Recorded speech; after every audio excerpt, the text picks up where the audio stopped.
well, this technology is going to allow more voices to be heard, different characters to be seen, and I think that's a good thing. I think the bad thing that comes from it is if a bad person has bad intent with what they're trying to put out there. So I just think it's just another technology, it's another medium, and we're getting in at the ground level. We're actually able to kind of see it from the ground up. So I think it's just a real interesting time. There's going to be a lot of great projects that leverage this technology. And AI is actually being used in a lot of films already.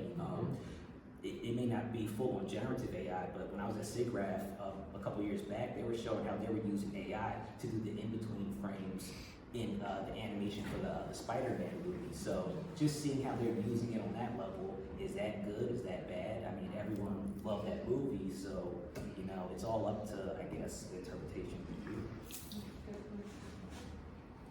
Yeah, I'm taking it a different route.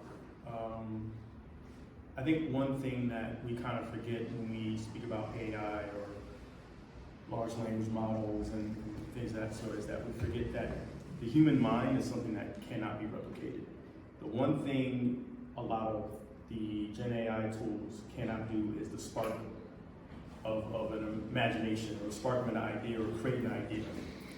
At the end of the day, it is a finite amount of information that is within that tool, and then you are conversing with it to get your ideas out. So I always like to tell folks that you as an individual are powerful with the tool, and your ideas and the things you put into it aren't going to be the same as you or anyone else. And so from a disruption standpoint, yes, it's going to make things a lot faster. So individuals are going to be able to push movies through much quicker. But when it comes down to just the innate ability for a person to tell a story and for people to grab onto that story and be empathetic to the story, or even engage and have some sense of connection, I don't think that's ever going to change. So industry-wise, yes, things are probably going to move faster, but the core element of why we make stories, why we talk to people, why we, what they call soft skills, are the things that are probably going to be the most important thing moving forward. But technology-wise, it will most likely improve the speed at which things can be made. Yeah, I agree with that. I think the bottom line is it's another tool. You may have some collaborative, but filmmaking is collaborative for the most part. Very few people can make an entire film by themselves. I think you can look at going from film to digital, that opened up the opportunity for many more people to make films who wouldn't have been able to make them before. I worked in graphic design, and I remember, Photoshop at the beginning being considered, that's not the way to do this. This is cheating. You shouldn't be allowed to do this. And the interesting thing I think about that is the people who already had knowledge of photo manipulation or had worked in it were the ones who were the best with Photoshop at the time. And I think that what you're seeing is it's essentially like giving ILM to a teenager and saying, make your film now, and you have this element that was completely not available to you before. I'm not a Luddite, so I don't fear technology. I was a big Star Trek fan growing up as a kid, and was very, very angry as a kid that we didn't have all that technology then. So I say let it come. So do wait a few years, right? Yes. Yeah, being in school and having to, back in the 90s, if you wanted to make a short or you wanted to do stop motion animation, you had to build the sets, you had to make the puppets, you had to know the cameras, you had to know the lighting, and that's a lot for somebody to try to do. And collaboratively, then things move slower, especially if you don't have a budget and you gotta get people to help work with you for nothing. Personally, I love the fact that AI is not collaborative, or can be not collaborative, because then you don't have to worry about hurting another artist's feelings.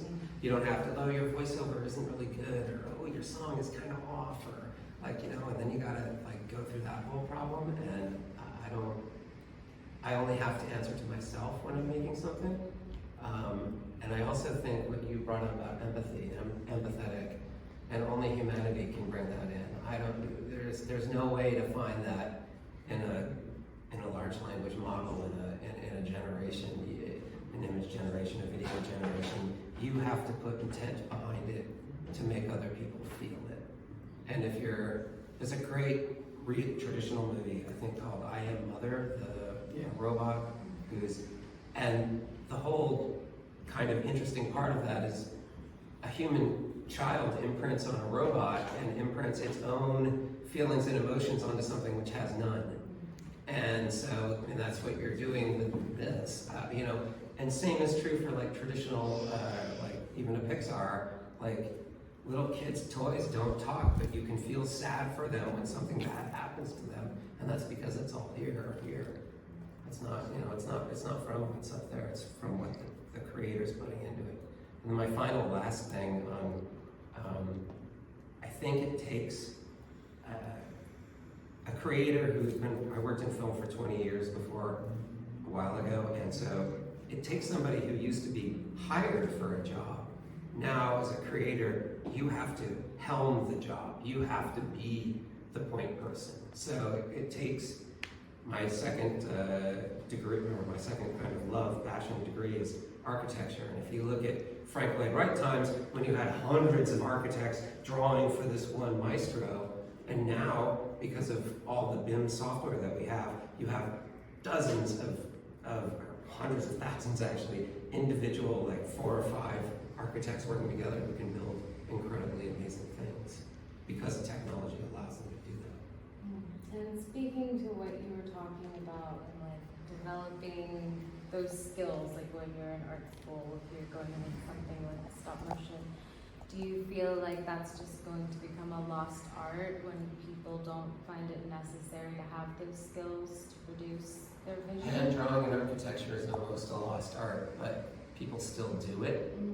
I actually was doing character studies on X-Men 2 in early aughts, and I was sculpting by hand a robot, Stryker's machine, and a bunch of art center kids came in the art department and looked at what I was doing, and they go, "Do you still do that by hand?" And they were like 3D printing models and using Photoshop to set up shots, and even using Maya to do previs. So, back then I was the dinosaur. So, whatever. Creating is always amazing no matter how you